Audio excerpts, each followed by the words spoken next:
listening to Range Minded from Independence Indoor Shooting. Before we get started, we want to remind you to check us out on Facebook and Instagram at Range Minded Podcast. Just search for us there. You'll be able to find photos, videos, interviews, all kinds of stuff that helps supplement the podcast. And if while you're there, you can leave us some feedback, send us a message for an episode suggestion, whatever you want to contribute, we surely do appreciate it. It actually really does help us out a lot. This is episode number 54, where we talk with a good friend of mine named Daniel, who has never shot a gun before, well, except for a BB gun. But before we take him out to the range for the very first time, we get his background, where he comes from, his opinion and views on guns, and afterwards, after we take him to the range, we get his response after shooting everything from a 10/22 all the way to a full auto AR. Spoiler alert, he really enjoyed it, and I think he'll be back again soon. As always, thanks for listening, and we hope you enjoy episode number 54. The first time Daniel shoots a gun. Hello and welcome to Range Minded. My name is Mark Long. I'm Steve Zimmerman. In the flesh again. In the flesh again. We are blessed to have you in the flesh again. And we are joined by a very special guest and a friend of mine. Tell me who you are. Daniel Ritz. It's nice to be here, guys. Thanks. Yeah, Daniel Ritz of Boise. Yeah, I live here in Boise. So me and Mark work together and have become friends, and I'm honored to come into this new world. Yeah. You've only been in Boise for 6 months? Yeah, a little less than 6 months. 6 months. Where did you come from, if I can ask that? Moved here from California. I was born in Maryland, so we'll get to that, I'm sure. But I was born in Baltimore, became a man on the Eastern Shore, which is a radically different world. Yeah, sure. Yeah. Spent some time up and down the state of California and traveled quite a few places in between then. And that's cool. Suddenly I'm here in Boise, which I could not be happier about and could not have expected less.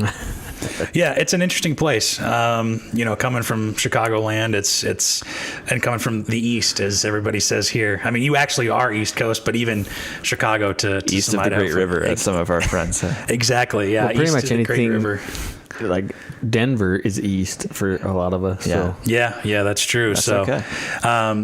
It's a very different place. And I've talked about this on the podcast before with regards to firearms, is that it's much more of a way of life, much more open about firearms here than in Illinois, where a lot of people don't really talk about it. So, and the reason we should just jump right into it, why you're here with us, is because you have never shot a gun before in your life, correct? Never shot a gun. You shot a BB gun though, right? I shot a BB gun. I shot a bow and arrow once. Full disclosure, the first arrow that I shot fell off like 10 yards into the range, and then I wandered in. But it went down range. And they had to shut the whole thing down. It was real dangerous. So we're gonna steer a different direction, which is why I came for professional help. I can appreciate that. Yeah. Well, if you came for professional help, I was also like 8 years old. So if you came for professional help, I don't know. We can't help you with that, but depends on the professional help you're looking for. Yeah. Right. So, and that's coming from the guy who just taught a class today. I did about range safety. Oh, I did. Yeah. Yeah, that's right. So anyway, tell us a little bit about, I think you are unique in that you have kind of been all over the world.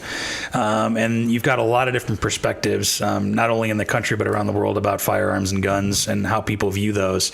And you've got a really open mind, just in general, from that. So tell me kind of what your impressions are of guns, what your opinion is of guns a little bit, what your experience has been so far since you haven't shot one. Man, that's a lot. I know. Yeah, it's a lot. I'm just trying to think of where to start. Really, I have a healthy respect for guns. I think I have an acknowledged hesitation because I was born in Baltimore City, essentially just outside the city limit lines, and guns are universally referred to. It's an urban environment. They are really only present in a negative connotation. Mm-hmm. It was a violent time, even in the history of a violent city. Growing up, I was born in 1987, 31, so anybody knows. When I was 18, I moved to the Eastern Shore of Maryland, which has a really prevalent hunting community. They have a very healthy white-tailed deer community, a lot of duck hunters, and a huge fishing community too, which I personally participated in. And so that was sort of my lead into understanding harvesting animals, which gave me a little bit of insight into respecting something that maybe was seen negatively before. From there, I graduated college, journalism, philosophy, big area. I moved up and down the state of California, and I traveled paycheck to plane ticket for a couple of years, chasing waves and good times for I don't know, 4 or 5 years. Living the good life. I really was. It was my bank account doesn't think so, but I'm very lucky that I've seen a lot of different sides of perspectives on guns, but they've always been something that's been relevant, whether it's high murder rates or great deer seasons or game seasons and friends that are going out and utilizing them to harvest game properly. And then in California, it's sort of this thing where they push it away. And I recently got done rereading my favorite book for like the 5th time, which is Zen and the Art of Motorcycle Maintenance. Yeah. I don't know if anybody's ever heard of it. And there's a really classic comparison where there's the classical thinker that loves the bike, his motorcycle, and technical terms, and then his friends really enjoy them, in a fantastical term, and they reject the working on the bike themselves, and they're scared to get into the mechanics. And it's basically an analogy or a metaphor, I guess, for pushing things away that you don't know. And how me and Mark know each other. Sorry, this has been a really long story. Me and Mark know each other. I'm an editor now. Yeah. I love to write, and for better or for worse, I have a voice that reaches a lot of people, and I don't want to be the person that rejects things that I don't know anything about. Sure.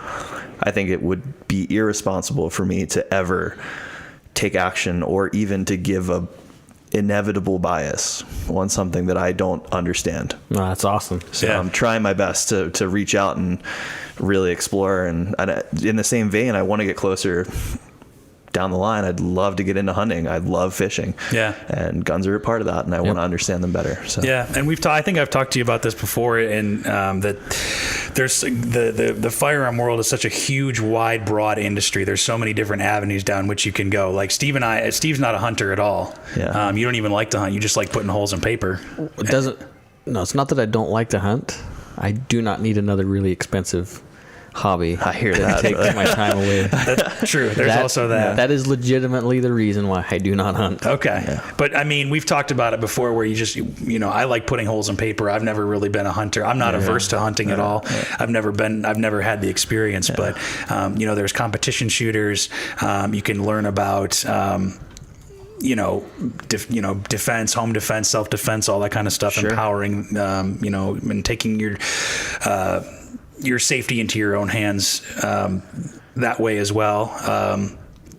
And so it's interesting to kind of whatever you're interested in that way you can. And you have to learn the mechanics of it, too, to think about that as well. So, that's sort of just my angle that I guess I'm coming at it from, is that I'm looking at what could hypothetically be the back end, but really firearms are a really important part of that. And so and there's conversations of whether it is crime or defense or constitutional rights. There's all these different conversations, but really at the heart of it are firearms. And so you can't get away from, I don't want to ever have those high level conversations without having firsthand experience. Yeah. I'm lucky enough to be young enough and able-bodied and have the time and good friends to come into. And I think it's important to be able to have, and it's great you have so much life experience because it gives you a lot of perspective. And so I think coming at this angle with your experience and then questions, and not just being prejudgmental about, Baltimore, all we saw was just gang violence and murders, and because for a long time wasn't that one of the most violent or the most violent city in the United States. I mean, the 90s were not a friendly time for Baltimore, and so there is definitely a respect that needs to be given to firearms. I mean, the terminality of what could happen, obviously, I mean, you can imagine the scary things that could happen. The nice thing about coming here or going with somebody that understands or can teach the importance of giving those things respect should be at the utmost importance. And I think you came to the right place, honestly. But thank you guys. You can't really come to a better place for learning how to shoot and trying it out, because we do the focus. I mean, if you ever take a class here, like an official class or a private lesson or anything like that, the main focus first and foremost is always safety. And it gets hit several times when you check in at the range counter. when you watch the video going in, when you see the presence of a range safety officer inside the range, I mean, we take it very, very, very seriously. Yeah, and I think that's something that a lot of people maybe don't know about, is that think this, you just go out, to the middle of nowhere and just whip a bunch of guns around and shoot and blah, blah, blah. And some people do that. We don't necessarily agree with that or condone that. We wouldn't do that. If we went out, safety would still be our number one concern. But having an indoor range makes it, with other people around, makes it even more conscious of safety. So, go ahead. Do you guys feel like you're serving a community of people that are really already into firearms usage, that are comfortable with, or like, how do you guys extend into? I think yes and no. Definitely, there's an element. I don't know how you'd put it. Like some of the original people that lived around here, they already had a love for firearms. They grew up rural areas where guns were used as tools and recreation. But you're also getting a lot of new people in the area that have, never shot a gun. A lot of first-time shooters, first-time gun owners. The valley's growing so fast that we're getting a huge dynamic to serve.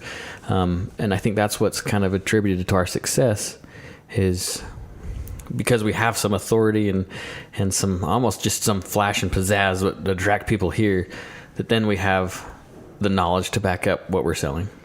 And so people come to buy a third, fourth, fifth, who knows how far down the gun, and first timers. We have everybody from, competition shooters that are sponsored that come in and just hang out here, to folks who want to take their first class. And we offer everything from, we even have a class where or a one-on-one session where we'll sit down with somebody who just bought their first firearm and show them, okay, here's all the controls on it. Here's how to operate it. Here's how to actuate everything, and even take them out to the range and show them how it works too. So that's great. It's pretty intimidating. Yeah. It's very honest, and I'm first timers. Absolutely.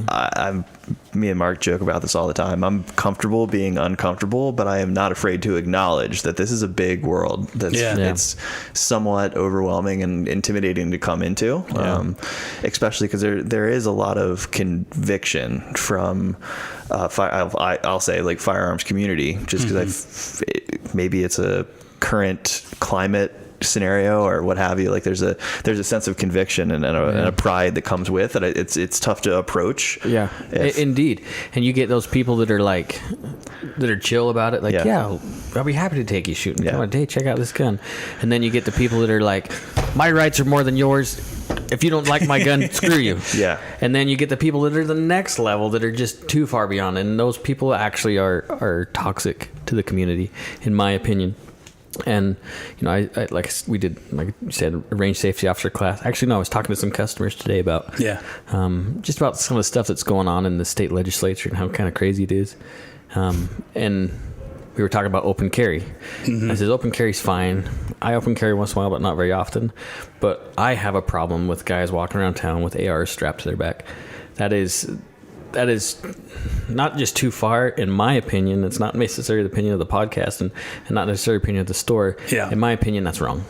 You're just causing undue attention just to try and prove a point that's really counterintuitive. Well, you're making the goal. You're making people uncomfortable for the fact of just making them uncomfortable and shoving your rights right in their face. And you do see a lot of that on the news and the media, and we'll get to that part in a second. And honestly, what's the difference of them like ramming down whatever they want to ram down our throat, right?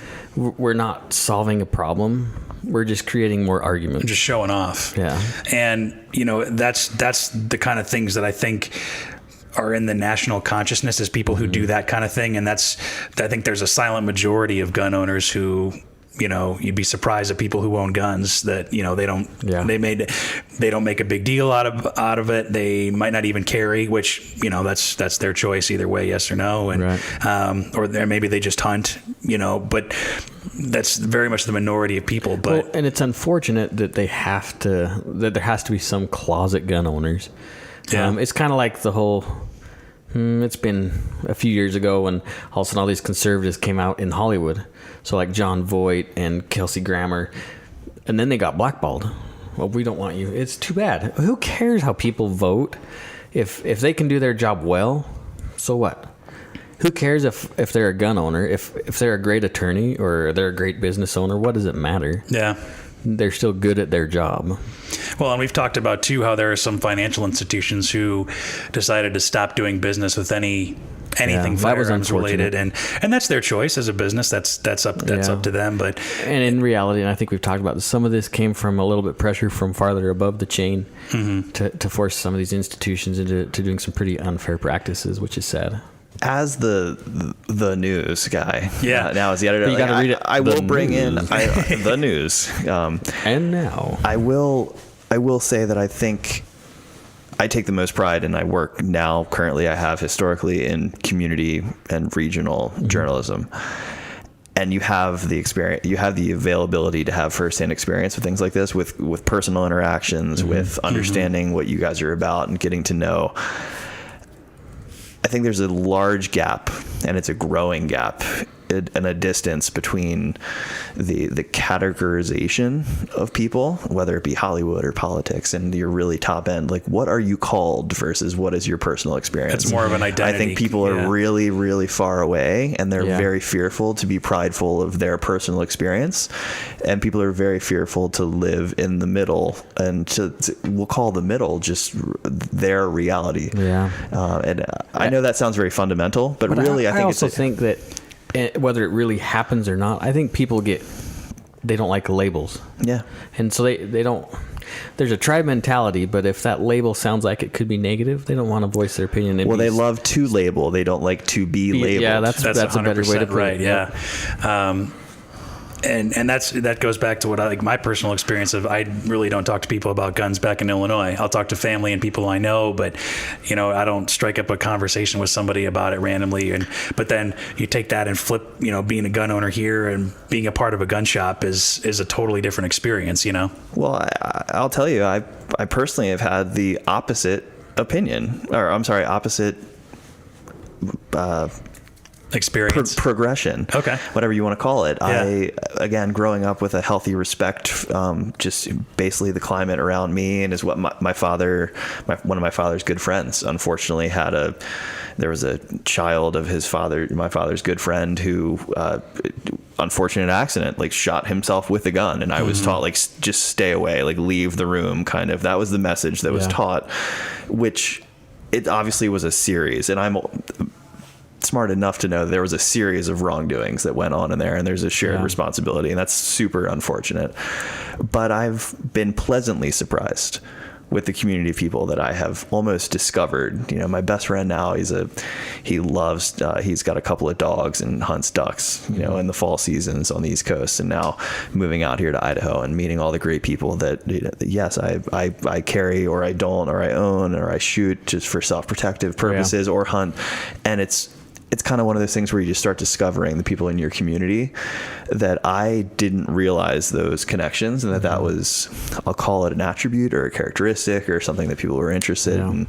I didn't understand that. And I've been pleasantly surprised, and I've had that's why I'm here. It's because I've been brought into that in a positive way. So hopefully you guys know that is happening, and it can happen, Well, I think you nailed it on the head too, is that people like to label, but they don't like to be labeled. But, as somebody who is interested in a lot of different things, you're into the outdoors and, into motorcycling and stuff as well.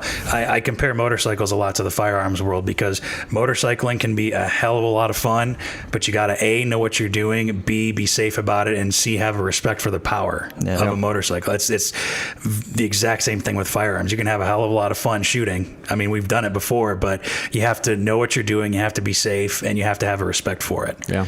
Kind of like motorcycles, and I have more experience with motorcycles obviously than this, but can I ask you both you guys a question? Do you think most people just don't understand the firearms world? Do you think most people just don't understand the way that it really is? Unfortunately, most people don't. I do. I think that's exactly the case. But there's so many negative stories about firearms on the news. Like CNN, once they started, it was 24 hours news cycle, and so you get a traumatic event that involves a firearm, and that's all they see over and over and over again. And it's almost like imprinting, right? That's when they start seeing just the negative connotation. They don't see. And maybe you listen to the podcast, we talked about statistics as far as how often they're used in defensive use. Far more than they are to take lives. That was crazy. I listened to your myth. I listened to the myth. Oh, those two misconceptions. Misconceptions. I listened to those today. But we don't hear about that. Yeah. And the sad thing is the gun community, I don't know if they're just tired or what it is. Instead of sitting down and have a conversation, they'll either argue talking points or they won't talk at all and just and honestly, some of those negative statistics are probably accurate, right? But they're just presented in a different way that we don't want to argue about it. And we just prefer not to argue. And it's sad because, like I said, nobody wants to have a conversation. They just want to argue. And it's just talking points. And that was one of the goals of this podcast, is to be able to sit down with people and have a long form conversation and really dive into it and talk about it, you know? So how do you reach those? How do you reach those communities, though? These are really big picture questions. It is. But I mean, I've heard you guys talk in previous podcasts about the segmentation of urban sprawl and, you know, those kind of communities versus your more rural communities in the state of Idaho. Yeah. Our beautiful state is a perfect example of that. It is a great example of it. But you do, in fact, with the current state of things, you do have to reach those communities, the Boise's and the Washington DCs and the Baltimores, that guns are a prevalent negative factor only. But it's not the reality of the entire world. No. But you need to reach the people. How do you broach that? Well, my philosophy. Is that what we're doing right now? A little, I think so. And that's why I did. You know, why I wanted to start a podcast. My philosophy, at least, is leading by example. You know, one of the things I love about the culture in Idaho is that it's very live and let live. Hey, you do your thing, and that's cool. Let me do my thing. And if we're not interfering with each other, or hurting ourselves or anybody else, everything's gravy. You know. Yeah. I don't want to tell people what to do, you know, or how to live or anything like that. But I want to be a resource for people to, you know, to educate them on. And I want to lead by example as, you know, a responsible gun owner, you know, that and personally, that's for me, that's kind of my philosophy to do that. You can't necessarily be pushy about it, you know? Yeah. I think that's the real key in order to bring a healthier light of the subject is to have gun owners be a little bit more proactive about inviting people to the range, inviting them shooting, have conversations about things, not like proselyting. I mean, you know, nothing like ridiculous, but say, you know, because there might be a lot of people, hey, I didn't know Mark owned guns. Really? He's a shooter. He's a pretty normal guy. Yeah. You know what I mean? Just talk about it. Just open your mouth and say, hey, you want to come shooting to the range? My uncle, super no, he will. He wants no part of it. No, he was in Madison, Wisconsin, and you kind of get the idea of uber liberal, no.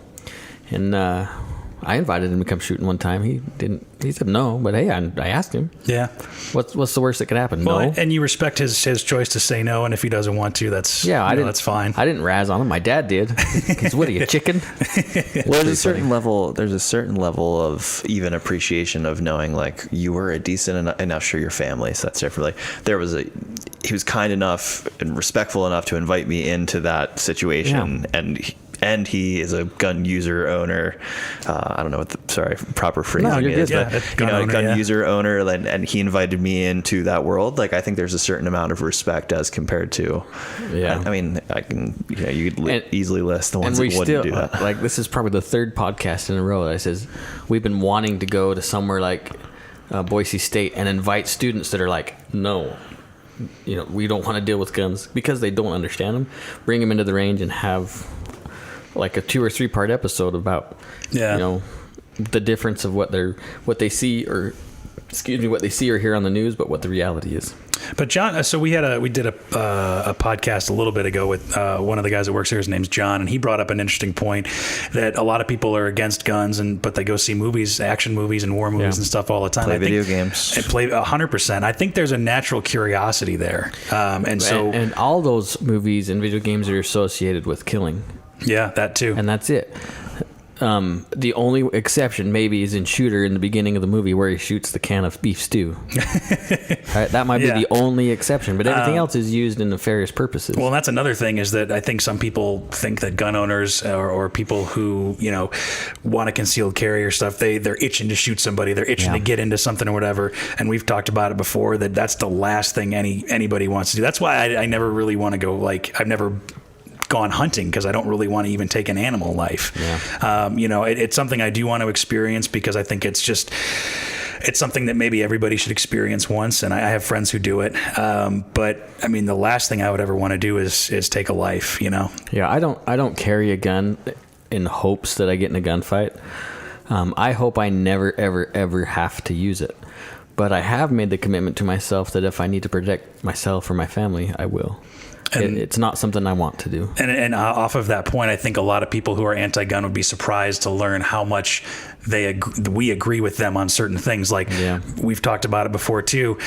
There are a lot of people we think shouldn't have guns. Yes. They should not have access to firearms. We think there are a lot of people who should be nowhere near a gun. Yeah. And some of these people come into the shop and we can turn them away no matter what. If they pass a background check or whatever and they're buying a gun, but you get a weird feeling as somebody who's selling a gun, you can say, nope, not happening. Sorry, can't do business with you.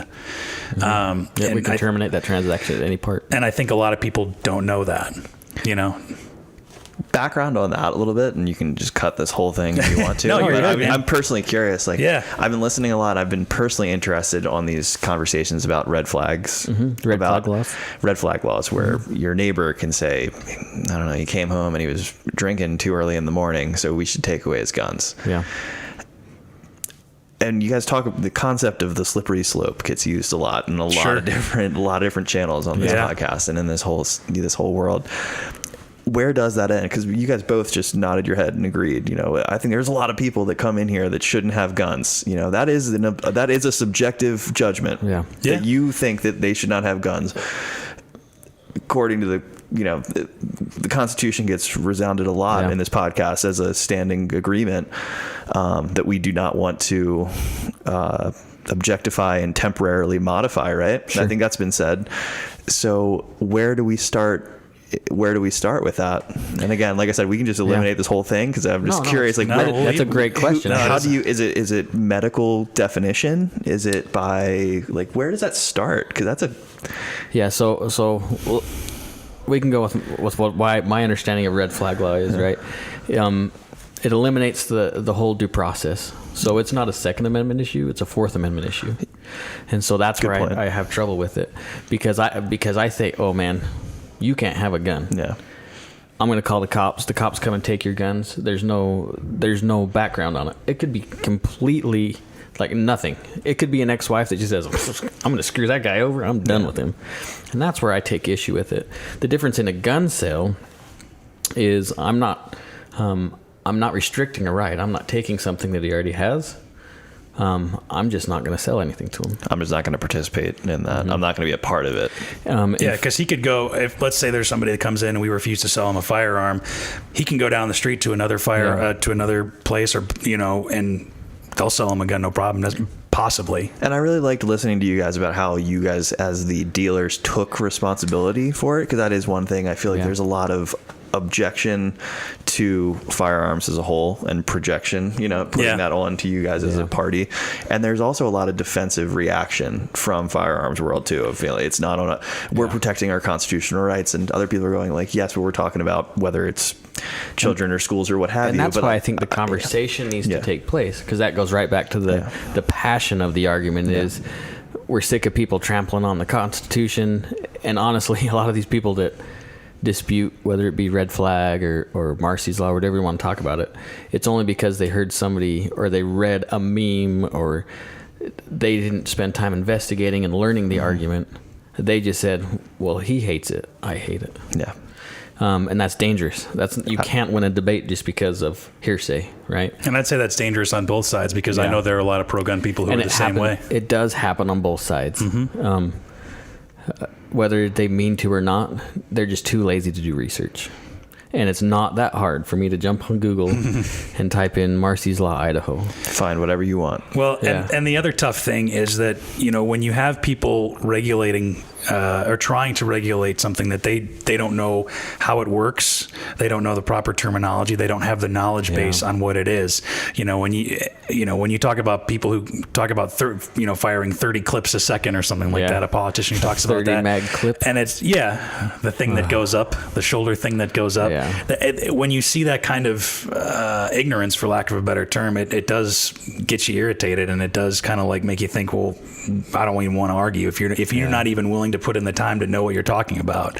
It's just like CNN. I forgot to say it twice. And one thing, CNN, they were talking about bump stocks. I think bump stocks are stupid. I will go on record. I don't care who I hurt. Bump stocks are stupid. But if you want to buy one, that's cool. I don't care. I'm not going to buy one. Yeah. It doesn't change the mechanics of the gun at all. It doesn't change how it functions. It just it doesn't change the rate of fire. I know people that can run a trigger pretty damn fast. Faster than a bump stock even, yeah. And you don't need a bump stock to bump fire an AR-15 or anything semi-automatic. But when CNN went on this big parade about it, they, instead of showing a bump stock on an AR in an animation, it was an adjustable butt stock with a grenade launcher, a bayonet, a laser sight. Why are we not just talking about a bump stock instead of a military grade firearm that civilians can't have? Yeah. So that's kind of what I don't know how we got here, but no, I think it speaks a lot to the acceleration, and it kind of gets back into that categorization. Like you don't want to be defined as in favor of this or in favor of that, and so you sort of align yourself, and you almost defensively. It's seen as unhealthy or irresponsible to be somewhat considerate for a minute, to not have a convictious position. And so I feel very lucky in my position to where I'm literally paid to, it's overused, but literally paid to be objective as best I can. I really try and strip it down. I will not write anything that does not happen, and I'm really sorry if you like it or if you don't. And I think that's what news is supposed to be. Is just the facts. I just do it on a very small scale. I'm not CNN. Yeah. I think that's fantastic.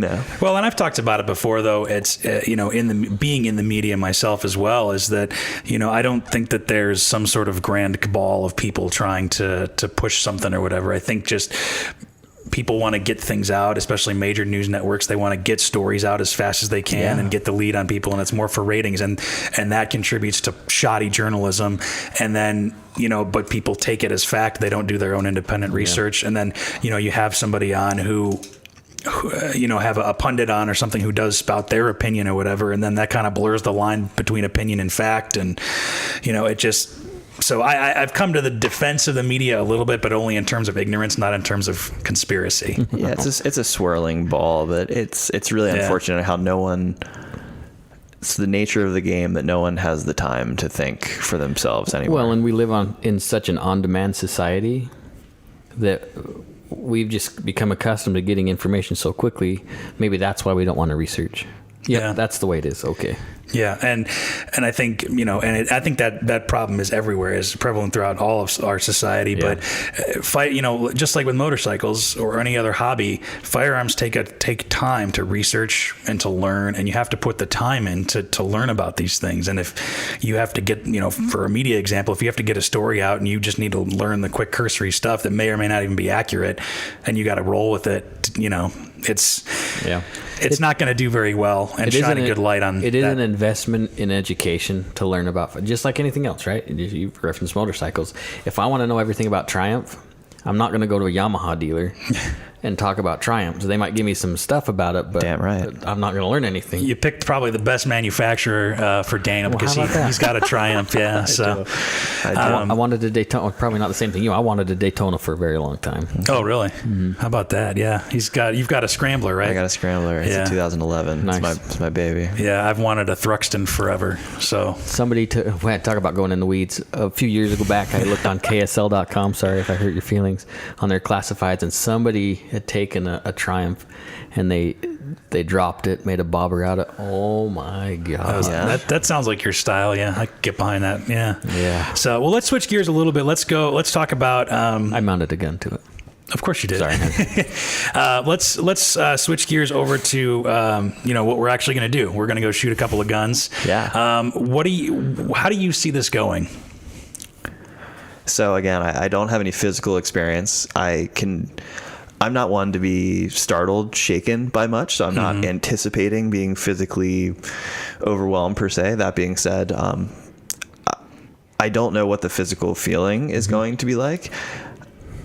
I tend to be very focused. I like to really, my line of work, I really narrow down on something, and I'm sorting through issues, and I'd isolate myself, and I really focus on something, and I'd crank it out, and then I sort of depart. I don't do a lot of half-time work. I'm not in, but I can see myself being very dedicated to this and like really focusing in, and then just being really bad, just blow it super wide of the target, you know what I mean? Which will be a different feeling for me.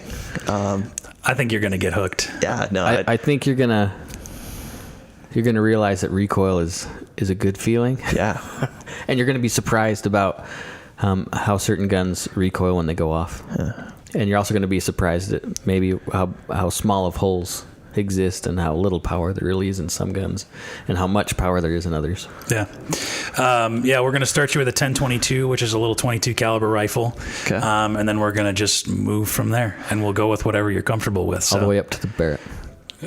I told him about that. I don't even want to shoot that damn thing. I had to go run that with some people who came in to rent it, and I'd never done it before. And Mike's like, "Hey man, you want to go run the Barrett with me?" And I'm like, "Yeah, that'd be cool. I've never done it before." Blah blah blah. And it's just loud, and it's I can see as like somebody who's never done it before or actually shooting it, like, man, that's so cool. But then you do it 12 times, and it's like, it's a shockwave. Have you ever shot it?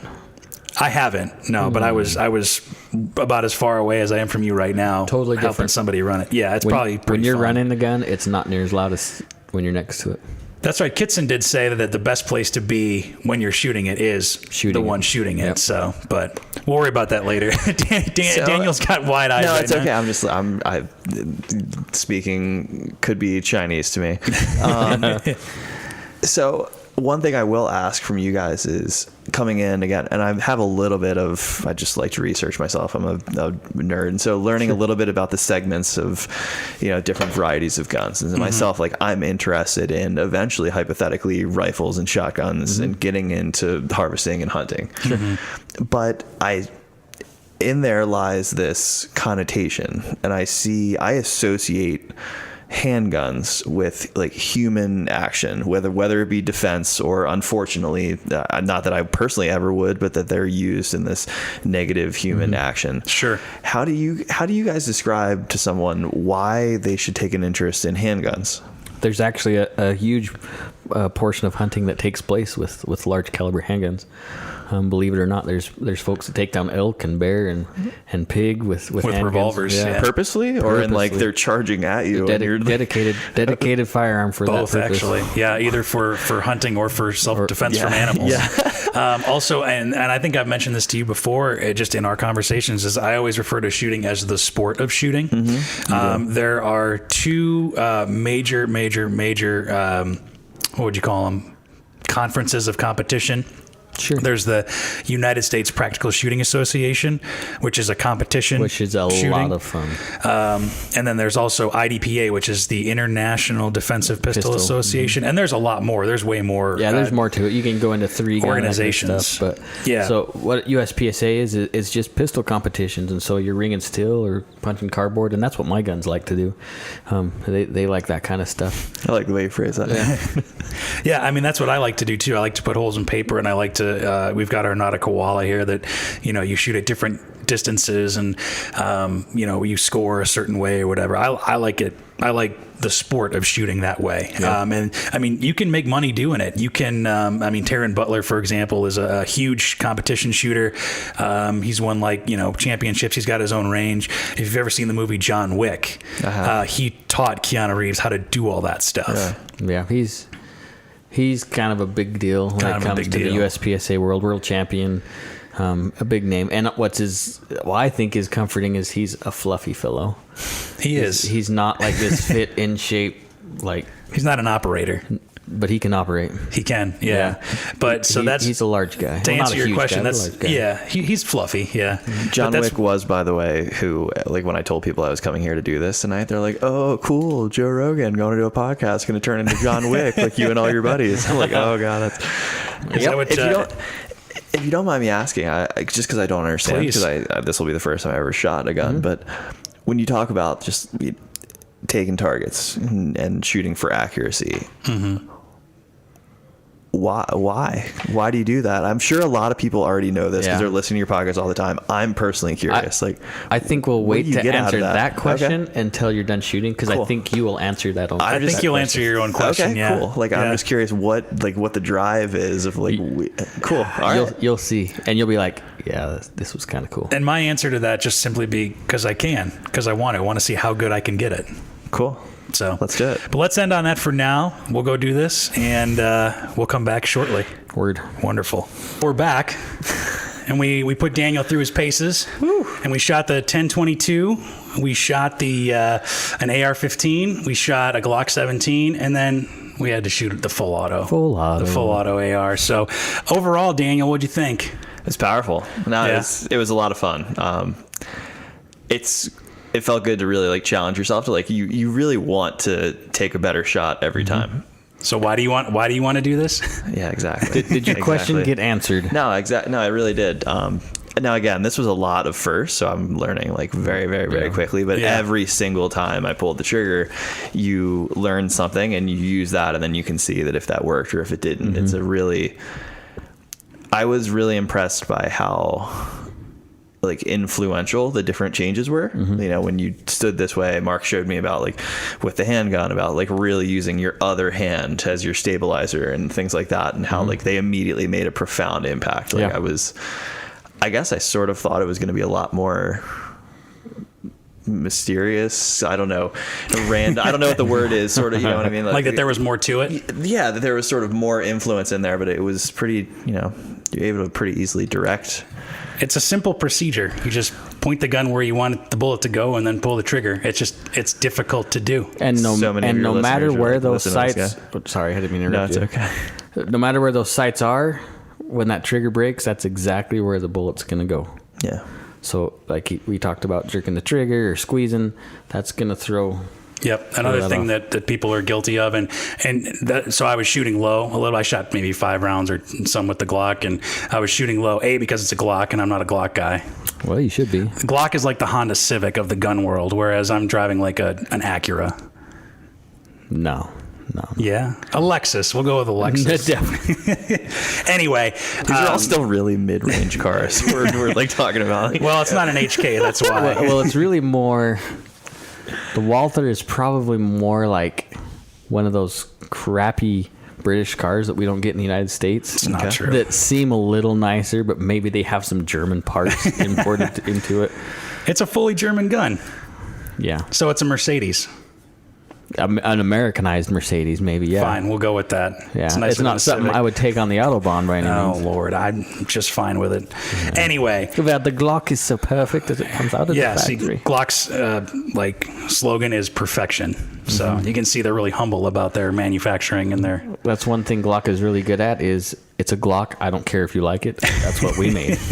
Yeah, but that's one of the most ubiquitous handguns in the country. In the world. Yeah, in the world. That's true. But anticipating recoil is what you're going to do is when your hands come out and you'll actually dip the pistol a little bit in anticipation of that recoil. Yeah. And if you don't... It might not be so much a dip, but just like a squeeze of your hands in that causes. And that's what causes it to go low. And the other thing is that the angle, I'm not used to that gun because I don't shoot Glocks all that often and all that. So. And what he means by grip angle is the difference on the angle from muzzle to where your hand grabs the grip. Glocks are just a little tiny bit different of an angle than any other firearm. It's pretty incredible that you shoot enough different models, that you can tell the differences. It's like when you get a guy that knows cars really well. And you would like if we gave you a 1911 and we said, here, shoot 50 rounds out of this, and then gave you a Glock and say, hey, shoot 10 rounds out of this, you would be like, whoa, I got to adjust my grip. Well, yeah, totally and we're not even getting into my sight, not grip. And that even doesn't touch the steel versus the all steel versus polymer guns, hammer versus striker fired, subcompacts, full sizes. I mean, it's not just a broad thing; it's deep. Yeah, like there's a lot to it and there's guys that take it way too serious. You get talk to those competitive guys that they're prima donnas in so many. Sorry, guys. And speaking of which, that means Taurus is the crappy import model that nobody wants. The Yugo. Yes, the Yugo. Okay, at least we can agree on that. Well, maybe not so much the Yugo. That's probably like a high point.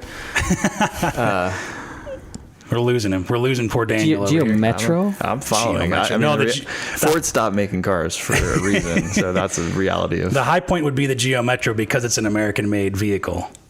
That sucks. Taurus would be the Yugo because it's foreign. Okay. Because Taurus is Brazilian, right? Yep. Yeah. So anyway, but I said we didn't even shoot a revolver tonight either. So, but which is more of the Cadillac. Yeah, it's a Cadillac, if you will, stainless steel Cadillac. Yeah, the Python is the Cadillac. Yeah, the Cadillac of automobiles. Anyway, sorry. So, what did you? And it was interesting. You mentioned after your first shot with the 1022, it was actually a little bit more recoil than you thought, right? Yeah, it was. It felt really natural, admittedly. Like it sort of fell in, and it felt more solid. It wasn't like recoil or anything powerful like that. Like it just felt more solid of a shot. You felt it all the way through the gun more so than I thought. I guess I thought it was going to be a little bit more kind of hidden, that I wasn't going to be able to actually feel it as much. You really do. I was impressed by that. Another thing that can really change that, we talked about steel compared to polymer. A heavy rifle, or a rifle with what they call a muzzle brake, which is basically a component at the end of the barrel that forces gases to pull the gun away from you. That really drastically reduces any kind of felt recoil.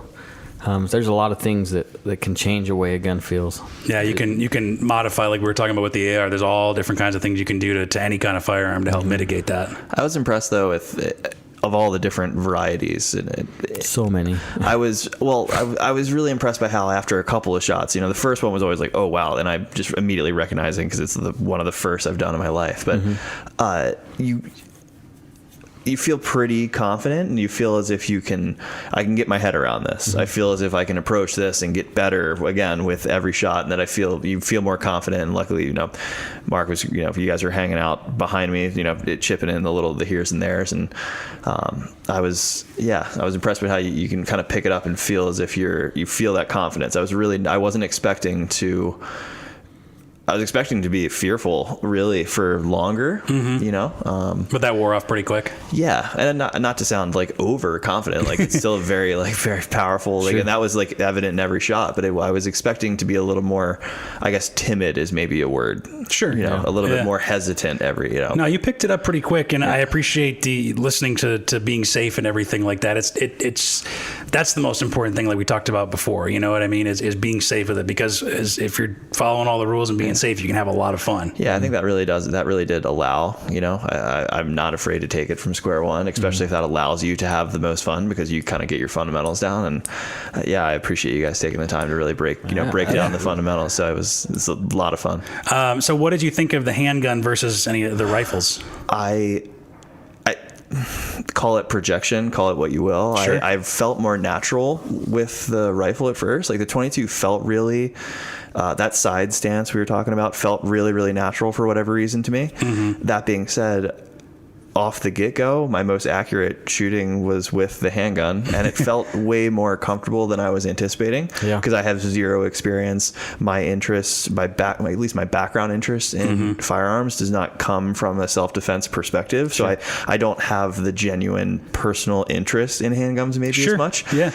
But it actually felt way more comfortable than I anticipated. It felt a lot smoother than I thought.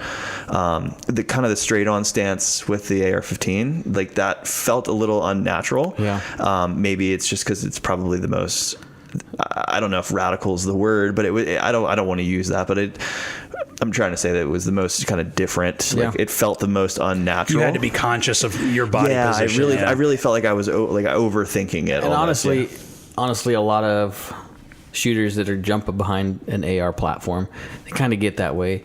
But the more you shoot and the classes that you take, like, it really starts to make sense. Oh yeah, if I stand this way, if I bring that gun up, if I have my stock adjusted at a certain position, that it makes way more sense. Oh, I'm sure. Yeah, and it's all personal preference too. Like if you get a stock you're comfortable with, because you can change out that butt stock too to something that's a little bit more comfortable. Yeah. You can make it longer or shorter. And once you find that like little corner where it can sit in your shoulder or whatever, just like with, you notice like how I picked up the Glock and I was immediately able to just wrap my hands around it. Once you get that kind of muscle memory, it's just baked in there. I'm sure. Yeah. So it just takes some time. It takes more trigger time. So as you guys are asking me all these questions about how I acclimated to these different guns, I'm curious, and I'm sure this is something that happens to you guys. I had a really good time tonight. Awesome. And so again, my interest. I'm glad it turned out that way. That'd be a really weird conversation. Yeah, it would be weird. This. Yeah, yeah, and then I have to show up to work with it. Guess what? We're not airing. Yeah. I had a lot of fun, and if I came back in and I said I'm interested in pursuing this, and we've talked a little bit, like my interest is ideally maybe I'd like to get into harvesting, hunting, something later. Sure. But owning a gun, I'm not going to have multiple. Like I'd like to cover as much say ground. That now. I know. Tell me about motorcycles. But if I'm going to come in and I say I'm interested, I'm hooked. You got me into this. Where do you kind of start? What's a great, like, can you tell me a little bit about the introduction? Like, what do you sort of come into? Take a class. Or you could, the really first step is just to come in and just talk to somebody behind the counter. We have everybody here, behind the counter knows a lot about firearms. And they all come from a little bit different background, and they have a little bit different experiences. So we got guys that are, like if you listen to John's podcast, like die hard, like hardcore, I shouldn't say that, but very strict and disciplined military backgrounds with firearms. And then we have guys that have 30 years in law enforcement. And then we have long-range champions. Yeah, world-class long-range shooters. And then we have hunters. Yeah, hunters that have been all over the world. And we have, so we have this huge dynamic of experience that kind of helps answer and hopefully weave this pattern of what you're looking for or what you're expecting for a firearms purchase. When he talked about classes, that's my go-to first. Sure, the firearms are a fun investment, but the true investment comes from the education. That's a great point. Because if you don't know how to use it or you don't know what you're doing, then there's no point to even have it. Yeah. In fact, it makes you more of a liability for yourself and others. I probably just made a pretty classic, like I just stepped right into that of like, what kind of gun do I look for? And like, that's exactly to your point. Like really, you're looking at how much do you learn, and you have a lot more to go before you. And the funny thing about guns too, and I've spent a lot of time selling guns. I've spent a lot of time teaching firearm safety and pistol instruction. What it really comes down to is I don't know what gun is right for you. You know what gun is right for you. So I'll give you lots of options. I try not to give my opinion because that's my experience. And so when we have folks coming in that have never purchased a firearm, I ask a lot of questions. And then if we get them out on the range shooting, we had an old lady that came in and had never shot before, and she signed up for the ladies class, and we were talking, and she's like, well, I got a 22, I got a 380, I got a 9. I says, well, how much have you shot? Not very much. I was like, start with a 22. She says, well, I want to carry a 9. Start with a 22. Sometimes if you jump to larger calibers right off the bat, you start to learn bad habits. And not to interrupt, but we probably should have started you on a 22 pistol, because that same caliber, that 22 with a 1022 rifle, you can actually use in 22 long rifle and pistols too, which are a lot of fun. Yeah. Okay. But I didn't think about that. We just got you right on the 9. So that's right. And that's not to discourage people. Like I had a good friend of mine who actually came to visit the store today. Oh yeah. I worked with her in Idaho Falls. Nice. At one point she came over here. This was 4 or 5 years ago. She came over here looking for a firearm, and she's a competitive shooter, and she can completely handle herself around a handgun. She goes into one of the stores that'll remain nameless over here, and the guy, she's like, I want to look at a 45. You can't handle a 40. Like he went this whole spiel of how she was a woman and she couldn't handle a 45.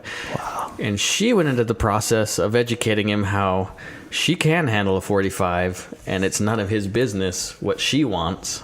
She wants, if she can handle it. Now, sometimes, I use my instructor side of me says, you sure you want a 380 LCP if you've never shot a handgun before? That's a small handgun, and it's like a mouse gun, and it's super uncomfortable to shoot, in my opinion. And it takes a little bit more experience to really handle that firearm.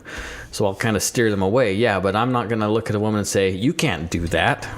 You can do whatever you want. It's just how much you're going to enjoy it or not. What I'm going to change is, well, have you ever shot a 45? And if the answer is no, and I says, well, would you like to go shoot one? See if something you want to spend a lot of money on. Yeah, and that's like what you asked about. What if you wanted to come back? Well, you said, can you rent a gun? You sure can. Yeah, absolutely. Yeah, we've got all those pistols over there in the wall, and all those rifles. Those are all guns that you can rent and buy ammo for, and then just go out and shoot and have a good time with to see.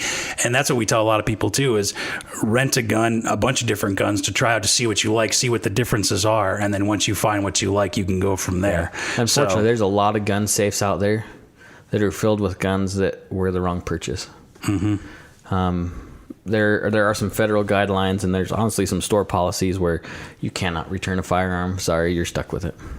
Yeah, then you'd either have to sell it private party or whatever, or maybe trade it in. Which is pretty complicated, right? Am I wrong? Or it's not complicated, but there are procedures. There's a process involved. Yeah. It's not just I can give you a gun for nothing. And complicated isn't the right word, but it's structured. Yeah. And if you want to, actually, we talked about it in a podcast episode before about buying and guidelines that the stores or a dealer has to follow. Firearms are the most regulated industry in the United States, bar none. The most regulated. And so as a dealer side, we are bound by some very strict rules. So like the gun show loophole, that's probably the most popular catchphrase out there. If a dealer is selling firearms at any event, but if they're an FFL holder and they are caught selling a gun without paperwork being done, it's a very expensive fine and a loss of license. Immediately. Yeah. And FFL stands for Federal Firearms License. So that's your license to buy and sell firearms commercially, like here, like at Independence. And every time, like if you were to buy any of us, even us employees, like if we bought a gun here, we have to fill out what's called a Form 4473, which is what the background check is. You have to name, address, social security number. That part's optional. But so the problem is with me, like I just had to fill out a 4473 tonight. I keep losing guns in boating accidents. I don't lose guns, but it's a gun guy joke. In case the ATF's listening, I have no more firearms. I enjoy buying guns. To me, it's not because I'm like a gun freak. I love the mechanics. I love the feel. I love the smell.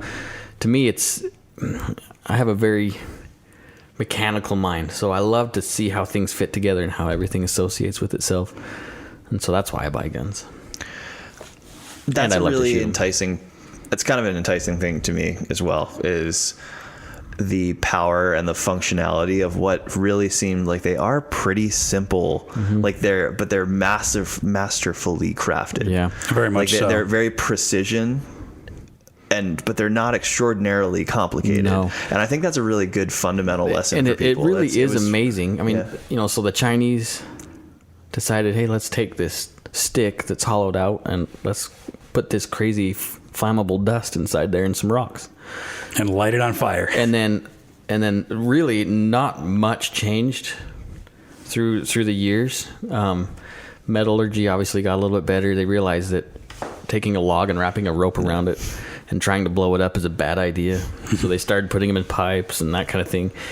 And for a very long time, that plateau of development didn't do anything until John Browning in 1900s, and then that guy was an amazing genius when it came to firearms. Most of the modern guns that we see have his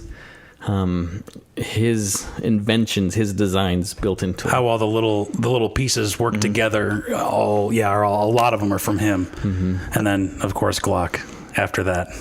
Yeah. And now we're at perfection. But no matter what, a lot of those principles came from Browning designs, Browning patents. Yeah. I think that's a really powerful message for people, though, is to me, it really, and we spoke earlier, and taking the mystery out of it, that was a really powerful thing to really just see how functionally relatively simple it was, but how powerful it was, I think is a really practical message for people. And it really took out that a lot of the stigma and the surrounding, all the voices kind of dropped away, because you're working with 4 or 5 steps, 4 fundamental, safety tips that mark, these are integral. And then you have your procedure to operate safely. And then it's muscle memory. Yep. And it took all the voices kind of dropped away, and the stories of the, what I've heard and learned and all the negative of that. You're very, sorry to compare it to motorcycles again, but people always ask, like, oh, it's a great distraction. I'm like, no, it's not a distraction at all. It's because you have to be entirely focused on what you're doing.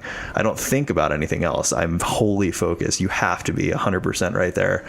And I think it's something that's really praised in a lot of parts in society these days, but for whatever reason, this particular one's got all the extra, My philosophy is that there's a lot of responsibility with it, and it shows that you can handle the responsibility, and that you, for lack of a better term, you're an adult. You can handle it. You can handle the responsibility and the gravity of what it is. And you'd want to be careful, not to interrupt you. You'd want to be careful. I don't know if you want. Does that encourage people to like prove something that they? Well, okay. No, I see your point. Yeah. I might be going a little too broad. But I think to piggyback woff of what you said, it maybe not to prove it, but I think to be focused on one thing, and to be wholly involved, disciplined enough, and to know, discipline's a great word, and to have the respect for what you're doing, I think is the important part, and I think that's an empowering thing. And that's why I think firearm education at a young age is important. I don't think removing the firearm from society is an answer. I have friends in Australia that have dealt through that kind of stuff. I mean, we can look at history as far as other countries doing whatever they did as far as gun control. But when we take the intrigue out and the mystique, or whatever you want to call it, the coolness of the video game gun out of it, and put the reality into it, kids really understand and they respect it. But we have to take the time to educate them. Sure. Like, hey, this is dangerous, but so's my lawnmower. And so's the car. I'm not going to my son, he's going to be 17. He still doesn't have his driver's license. I'm not just going to let him drive the car until he gets his driver's license, until I expect him to understand it. But I'm going to teach him how to drive. He's already gone through whatever school education is done, but I can teach him the principles that I understand. Yeah. To give him my trust for him to take the car. I don't know if that's a fair analogy either, but I think it's important to teach and get the intrigue out of it. And the misinformation out of it, because TV and media in general really put misinformation out there. Not the anti-gun stuff, but the glamorized version of romanticized violent TV, TVs, movies, video games. That puts a violent, negative connotation into it. And Ricky and I have got into this before. I don't know if it's the violent video games and the violent movies that's causing violence. It might be more that kids playing violent video games already have that, and that's why they're watching it. Does that make sense? Mm-hmm. Yeah, it's the other way around. What's really causing it? What's cause and what's the effect? Mm-hmm. Yeah. So I don't know, but yeah, I mean, nonetheless, it's not healthy either way. I guess I'll put it that way. But now that you've experienced it, you feel a little bit more comfortable. Like the mystique has kind of been removed a little bit for you, or I think thrilling is still an accurate word. I think it was thrilling for us. It was invigorating. I think it's Is your shoulder bruised? Do you have? No, not yet. I'm deep vein thrombosis. I'll let you know. I'm calling in Monday. No, it was invigorating, and the mystique, the mystery has been taken out of it, and I feel much more capable, which is empowering.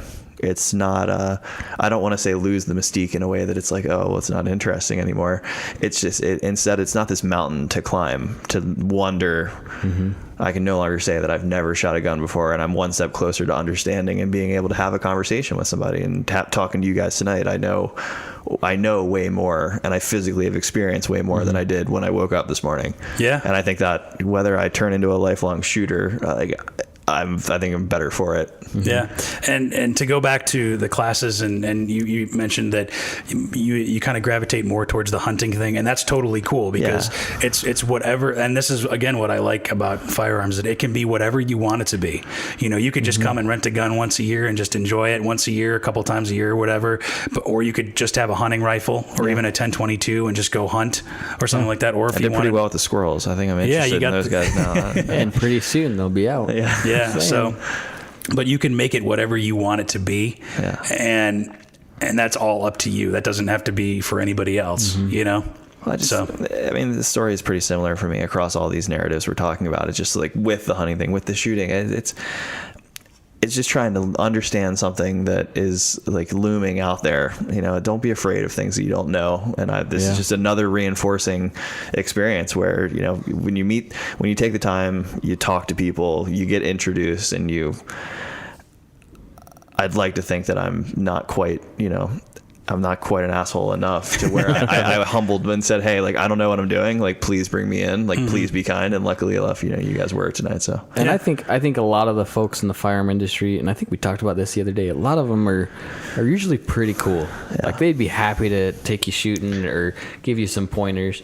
I really liked your point, not to interrupt, but I really liked your point about when someone walking into the shop and you ask them more questions. It's not you projecting your I used to, in another life, I used to run surf shops, believe it or not, and all, you know, East and West Coast, and that kind of the eyebrow down look thing is tough to overcome, and it's intimidating. Happens, right? And to hear that coming from a powerful place like a gun shop is really, really, really inviting. And so I wanted you to know, like, I'm glad your people do that. And that's actually the point I was going to just bring up, because there is, unfortunately, there's jerks. Usually it's men. Sure. I've never seen it in women behind the counter, but it's usually like, this is a gun you got to have. Yeah. You have to buy a Glock. Yeah. No. We don't have that here, which is awesome. I have walked into stores where I've turned around and walked out, where I probably know more than the dude behind the counter that thinks I should buy this gun because it's X. Or just like your example of a competition shooter walk in and saying that she can't handle a 45, or being told that she can't handle a 45. It's just... That guy got schooled that day. Oh, I bet, man. Yeah. I bet. I've watched that happen. I've seen kids that I've trained and really given them my best, and I've watched the guys walk in that, you know, are playing with them. It's it's fun. It's fun to watch. It's shameful as someone who sees over them. But no, that was really nice to hear, because it's always nice when people are asking questions and not just telling. And we want to be that way. Like I said earlier, we want people to come in that have no experience or that have a completely opposite view of what a firearm is. I'd be happy to sit down and have a conversation and just share what I know. Yeah, going back to, you know, why we started the podcast is about education and promoting safety and informing people, you know. And I think you met a couple of people here on the floor or whatever, and I think everybody was friendly, right? Most people were pretty normal. Yeah, absolutely. Even Mike.